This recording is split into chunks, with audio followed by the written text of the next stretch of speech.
Well, it's Friday and I'm joined by the Chief Minister, Howard Quayle, on a day where paperless in front of me, although I have to thank you very much. You give me a window sticker, product of the Isle of Man, think local, buy local. Yeah, put it in your Porsche.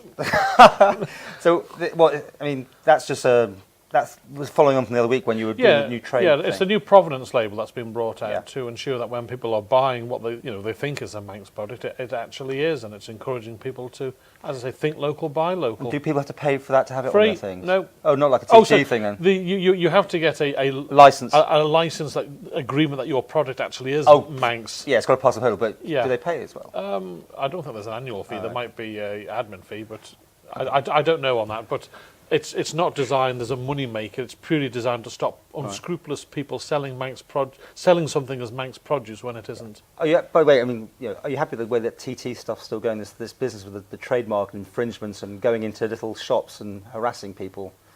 Well, at the end of the day, Paul, it's bringing in over £2 million in total. I think it's 800 and something just on the TT logo bit, but the marketing of the TT brings in a few £1 million. And if we didn't have that money coming in, it would have to come from taxpayers elsewhere. So I think it's the way it's been handled, maybe. Well, but equally sometimes there's an overreaction. Like the RNLI, they weren't being charged a penny for the actual rights. All they had to do was pay the legal cost of getting that right, and it transpired on Facebook that they were being charged for the use. They weren't being charged for the use. They got it for nothing, and that was right. But they had to pay for the fee. I think local charities registered on the Isle of Man don't have to even pay for that. So I mean, I'll give you a classic example. When I was health minister, there was a scene at Christmas that the nativity at Nobles Hospital had been moved because of Muslim doctors being offended by having that, and there was hundreds and hundreds of Facebook comments, and it was totally wrong. All that had happened is that someone had fallen over it the year before, tripped, and they'd said to the chaplain, "Where would you like us to locate it that's safe for the members of the public?" And he'd said, "Stick it by the church." Saying, so all I'm saying is that sometimes people get the wrong end of the stick. Okay, but that's led me perfectly into the thing saying you're not handling your PR well then, are you? Well, sometimes people will cause a storm before they even know what the facts are, and that's one of the minuses. I mean, I like Facebook to see what my friends are getting up to. Our close friend's child broke the arm, and you're keeping in contact with that. There's lovely pictures of the Isle of Man that people put in. Michael Massive, which I'm a member of. That's what I think Facebook should be for. But sensational facts that aren't true, fake news, is becoming more and more. I'm talking about how you handle your press. Let's talk about the Ramsey Cottage Hospital situation. Again, it was out. The hairs are running on that one. It was they're closing it down. I've gone up there, done interviews it was never closed. No, but you know what I mean? Word starts going out there, everything's going to be shut down, and then you're moving stuff. Do you think it was handled correctly? Well, I think, on reflection, the Department of Health and Social Care maybe should have actually spoken to the staff directly. I believe they got a letter down there, and I don't think that was the correct way. It's about learning lessons, isn't it? And the Health and Social Care Minister, Kate, she's going down to a public meeting on Tuesday to explain everything. A requisition meeting about it. I mean, this is how these things get legs almost, isn't it? I mean, anyway, you think it could have be handled better? Well, government isn't perfect, Paul. You're learning all the time, so it's a case of holding your hands up. I don't think they did a good enough job, and they've got to improve, and they will. I think they take that on board. The meat plant's been on this week as a subvention. You're looking for people to run 8 inquiries or potential inquiries? 7 expressions of interest. I mean, really, is the government capable of giving anything over to the private sector? I mean, you look at the business with the TT and everything else, they're still running these sort of things that should be in the private sector. But you've got to constantly look at what the service you're doing.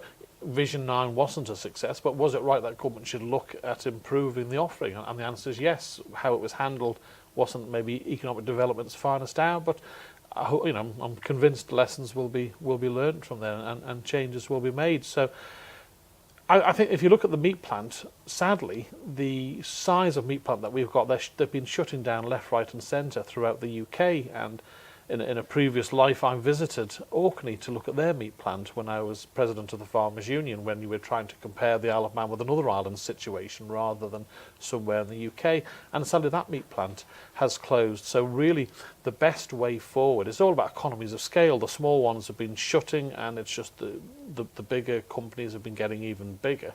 And allying ourselves with a bigger company where they've got the throughput and they can handle the Manx volume and the peaks and troughs that we have is going to be, hopefully, a way of getting a better price to the producer and reducing the operational costs of the meat Because plant. I mean, you hear the stories that farmers are still selling their They are. meat off Ireland, Yeah. rather than using I mean, that just can't be right, obviously. I mean, and this is going to tackle that, is it? Well, it's going to help address the problem. But you're still going to put money into it, are you? Subventions will continue.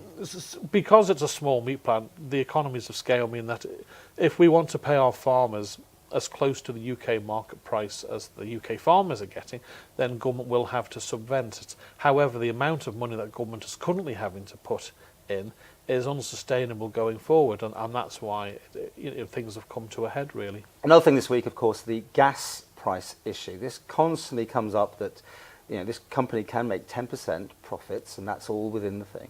So a 3% hike, I think, it came in. It's above the level of inflation, though. But are you comfortable that we have pretty expensive utility prices here in the Isle of Man like that? It may put off people coming to work, live, and do anything else here.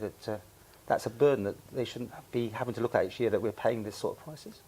Well, personally, I was disappointed to see the price increase. However, the Manx Gas have an agreement with Manx government that they, as long as they don't make more than 9.95% return on capital employed, then they are allowed to make the charges that they are. The Office of Fair Trading will be checking their figures to make sure that should they make a greater profit than that, then that amount of money will have to be returned to the people who have used the gas. We all know that, but are you happy that this is the scenario we're living in, where well, I'm going to review the prices are so high?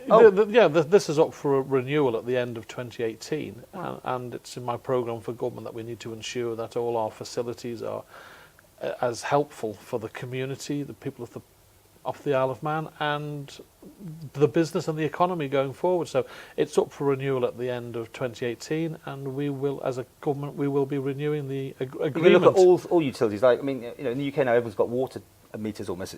So you pay as you go, and here we don't, and there's no incentive, is there, to have those sort of things, because a lot of people would pay less, I suppose. Well, no, when we've looked at the cost of meters, the cost of buying the meters, having someone to come out and read them, and then the depreciation of the meters and having to be replaced, the cost that would add on to the water bill, it was felt at the time for our population, it would only have one effect, and that would be to put everyone's prices up. So if a metering system came up that was affordable, then I'm sure that the MUA would look at it. Okay.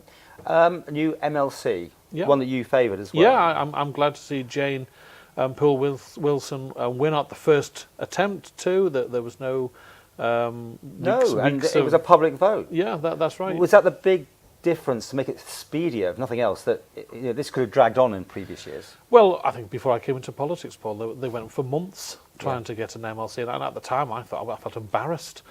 Do you want MLCs? Yeah, I think they have something to offer. I think we need to look at what they do and how. And we're having the Lisbane debate in June, Tim. I have always found, as a new member, I found some of the MLCs exceedingly helpful. I always give the example of Eddie Lowy, for example.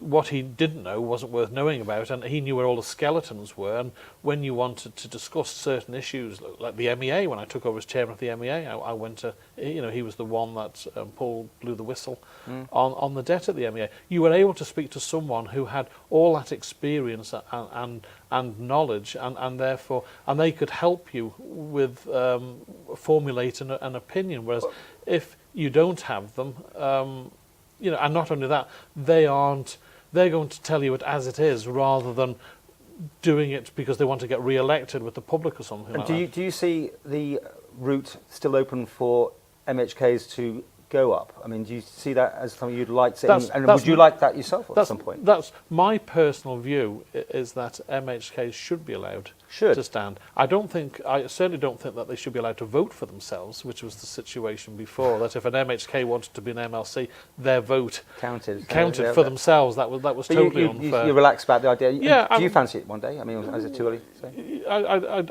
I don't know. It's this. I've always said this job isn't a career for me, Paul. So I would, at this moment in time, I would find it highly unlikely I'll be an MLC. Now, I haven't seen you since the announcement that there's possibly going to be Manx Television, a TV station here, or a national TV station. I was kind of interviewed about it, and I was saying it's cart and horse here. It's a bit surprising the government themselves hadn't actually asked for tenders for someone to run one, because you've got this reverse, haven't we? You've actually got a company wanting to run a station, but there isn't a licence to be had. And the Communications Commission interview on the radio didn't sound very convincing that it was going to happen anytime soon. But I don't know what your thoughts are. Well, as you know, I've set up my own personal telecommunications committee, appointed by the Chief Minister for MHKs to review telecommunications on the Isle of Man and report back to me. And that's one area I'm sure they'll be able to look in for me. So you in favour, getting a Manx station? Well, I think anything that improves the way we communicate with the people of the Isle of Man has to be a good idea. But ensuring that it's done properly and that it's good for the island. I'll wait to see what feedback I get. But in principle, I do support it.